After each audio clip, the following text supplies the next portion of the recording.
क्या दलितों और मानववादियों में सेम सेम गोत्र है?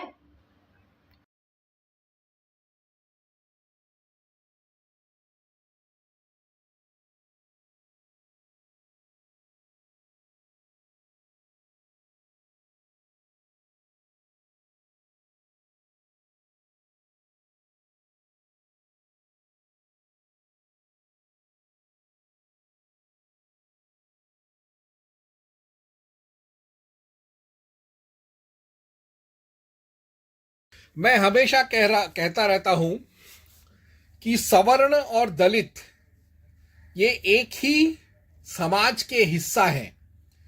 तो जो मेरे जो शत्रु हैं वो यह सवाल उठाते हैं, अगर मनुवादी सवर्ण और दलितों में समानता है तो क्या उनका कुल गोत्र एक सा होगा? क्योंकि ब्राह्मण, क्षत्रिय, वैश्य में समान गोत्र पाए जाते हैं, तो क्या शूद्रों में भी समान गोत्र है? तो इसके लिए ही मैं आज गवेषणा करूंगा। सर्वप्रथम मैं यह समझ लूं कि भारत में ऐसे बहुत से तथाकथित शूद्र जातियां हैं जो अपने मूल पुरुष या अपना जाति या वर्ण का उद्गम किसी न किसी ब्राह्मण, क्षत्रिय, वैश्य अथवा यानी द्विज से मानते हैं। जैसे मातंग ऋषि से निकले हैं मातंग जाति, ऋषि वाल्मीकि के वंशज है वाल्मीकि समाज। कृष्ण से ग्वाला यदुवंशी निकले हैं, यादव निकले हैं, ये खुद को कृष्णवंशी या सोमवंशी क्षत्रिय मानते हैं। अभिमन्यु और राजपूतों से मणिपुरी मैती जनजाति निकला है। घटोत्कच से काचारी नागा जनजाति शेड्यूल ट्राइब निकला है। कश्यप से नागा प्रदेश के नागा जनजाति और नागावंशीय क्षत्रिय, नागवंशी क्षत्रिय निकले हैं। वेण सूर्यवंशी क्षत्रिय से निषाद जाति वनवासी का उद्गम हुआ है। गोरक्षनाथ से गोरखा या गुरखा संप्रदाय निकला हुआ है। मानधाता से दक्षिण भारत का मुदिराजू संप्रदाय निकला।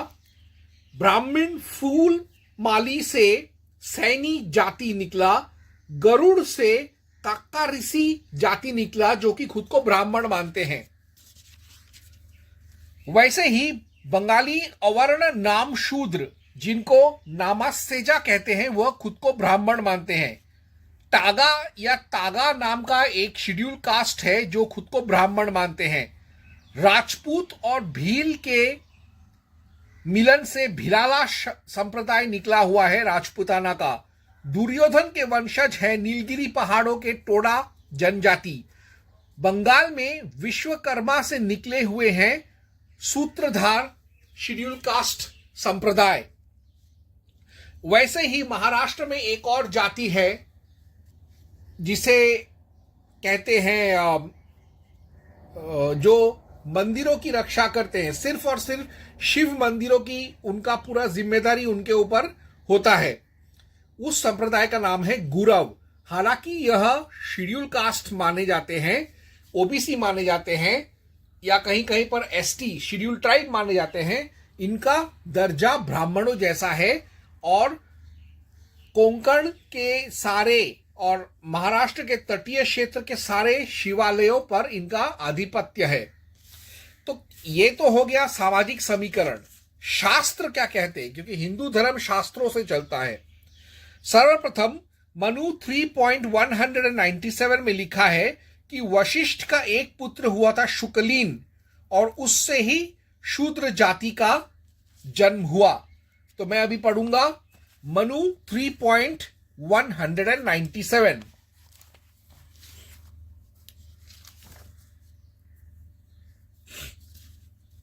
मनु 3.197 शूद्र लीनिएज।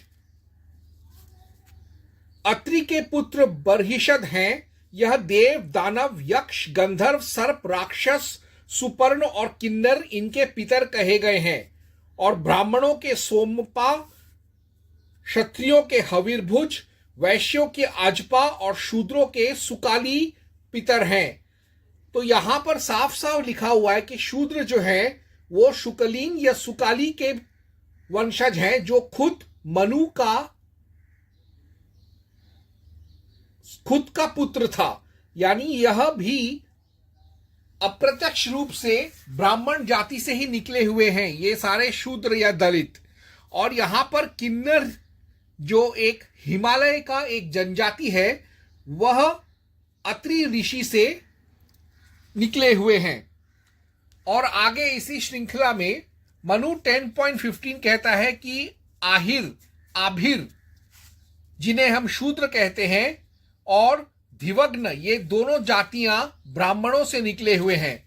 तो मैं पढ़ रहा हूं मनु 10.15।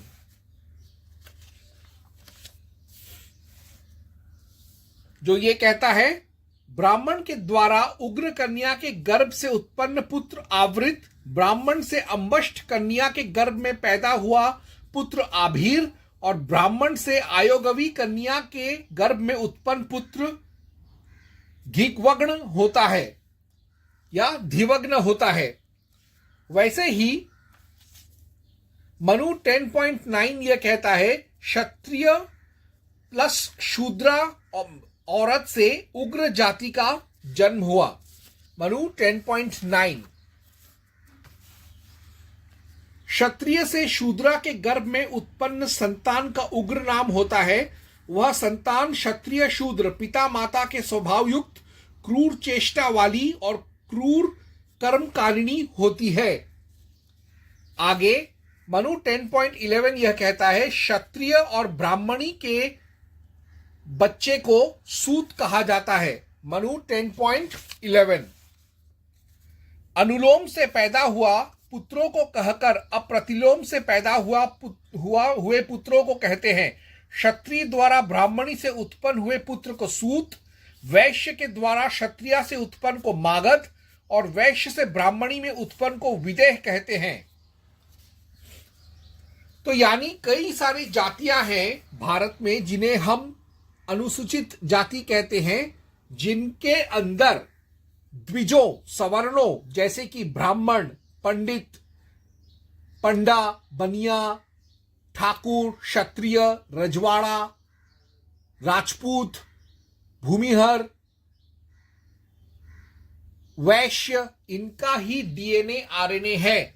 तो यह साबित करता है कि शूद्रों में भी वही गोत्र है, वही कुल का मूल स्रोत है जो हम द्विजों में हैं।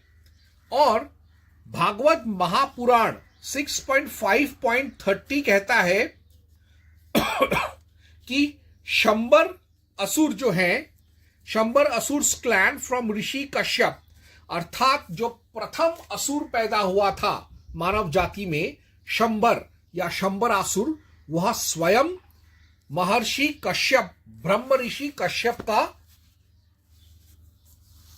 औरस पुत्र था। तो मैं पढ़ रहा हूं भागवत महापुराण 6.5.30।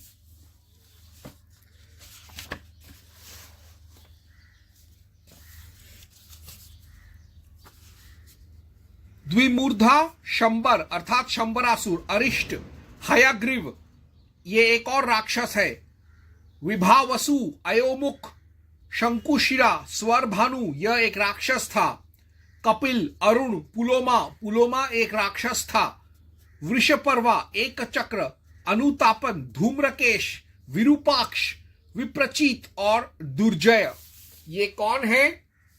ये सब कश्यप ऋषि के संतान है। ये पूरा अध्याय लिखा हुआ है, दक्ष प्रजापति की 60 कन्याओं के वंश का विवरण कश्यप के साथ। तो यानी असुर जो है, असुरों का जो पूर्व पुरुष है, शंभरासुर, हयग्रीव, ये सब के सब बायोलॉजिकल बच्चे हैं महर्षि कश्यप के। कश्यप के ये औरस संतान हैं।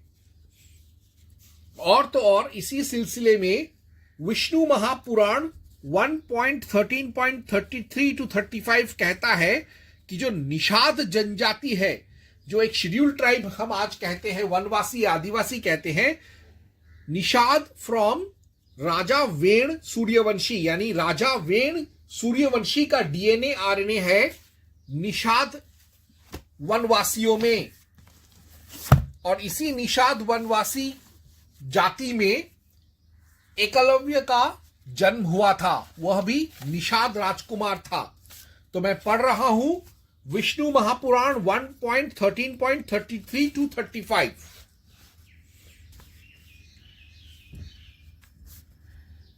तब उन सब मुनीश्वरों ने आपस में सलाह कर उस पुत्रहीन राजा वेन की जंघा का पुत्र के लिए यत्नपूर्वक मंथन किया। उसकी जंघा के मथने पर उससे एक पुरुष उत्पन्न हुआ जो जले ठूंठ के समान काला, अत्यंत नाटा और छोटे मुख वाला था। उसने अति आतुर होकर उन सब ब्राह्मणों से कहा, मैं क्या करूं? उन्होंने कहा, निषीद, बैठ। अतः वह निषाद कहलाया। यानी राजा वेण सूर्यवंशी, जो खुद ब्रह्मर्षि स्वयंभू मनुस्मृति के लेखक के पुत्र के पुत्र थे, यानी उनके ग्रेट ग्रेट ग्रैंडसन थे, उसके मरने के बाद उसके डीएनए आरएनए का जेनेटिक क्लोनिंग करके 2 पुत्र बनाए गए थे। एक था क्षत्रिय पृथु और दूसरा था निषाद, जिसे बाद में वनों का राजा बनाया गया। तो इसी से प्रमाणित होता है कि भारत के सारे दलित, शूद्र, अति शूद्र, शेड्यूल कास्ट, जनजाति, शेड्यूल ट्राइब, वनवासी, अनुसूचित जाति, पिछड़े वर्ग जो है, other backward community, ST, SC, OBC, ये सब के सब हमारे ही लोग हैं, हमारे ही भाई हैं, हमारे ही चचेरे ममेरे भाई हैं। ये हमारे ही जैसे गोत्र, यानी ब्राह्मण, क्षत्रिय, वैश्य, द्विजो, सवर्णों जैसे ही गोत्र इनके अंदर भी है। ये भी आर्य समाज का ही एक अभिन्न अंग है, ये समाज से बाहर नहीं है। आज मैंने ये शंका दूर कर दिया। ओम हं हनुमते नमः।